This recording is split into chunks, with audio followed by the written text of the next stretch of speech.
दिलाय। War room मधून भाजपच्या कार्यकर्त्यांनी केलेली कामं आम्ही मॉनिटर करतो असं बावनकुळेंचं म्हणणं आहे। तर कार्यकर्त्यांवर नजर असल्याचं बावनकुळेंच्या वक्तव्यावर ठाकरेंच्या शिवसेनेचे खासदार संजय राऊत यांनी टीका केली होती, ज्यावरून आता मंत्री बावनकुळेंनी पलटवार केला।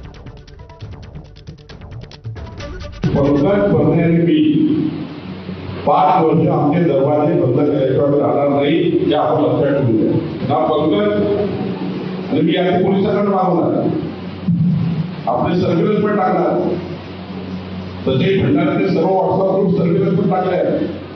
कोण काय बोलतो कोणत्या व्हॉट्सअप। मी काल असं म्हणालो भंडारा भारतीय जनता पार्टीच्या बैठकीमध्ये की आमच्या कार्यकर्त्यांनी केलेले कॉमेंट्स, आमच्या कार्यकर्त्यांनी केलेले कामं, हे व्हॉट्सअप ग्रुप आमचं जे वॉर रूम आहे हे संपूर्ण चेक करतं। बावनकुळे यांच्यावर गुन्हा दाखल करून इंडियन टेलिग्राफ ॲक्ट नुसार त्यांच्यावर गुन्हा दाखल करून त्यांना तात्काळ अटक करून चौकशी केली पाहिजे।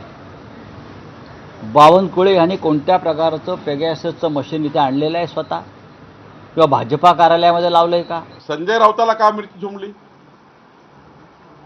आमच्या पक्षामध्ये आमच्या कार्यकर्त्यांसोबत रोजचा संवाद हा आमच्या व्हॉट्सअप ग्रुपच्या माध्यमातून होत असतो आणि म्हणून मी या ठिकाणी वक्तव्य केलं आहे। याच बातमीसोबत एक छोटासा ब्रेक नंतर आणखी काही घडामोडींचा आढावा घ्यायचा, पाहत राहा 10च्या बातम्या।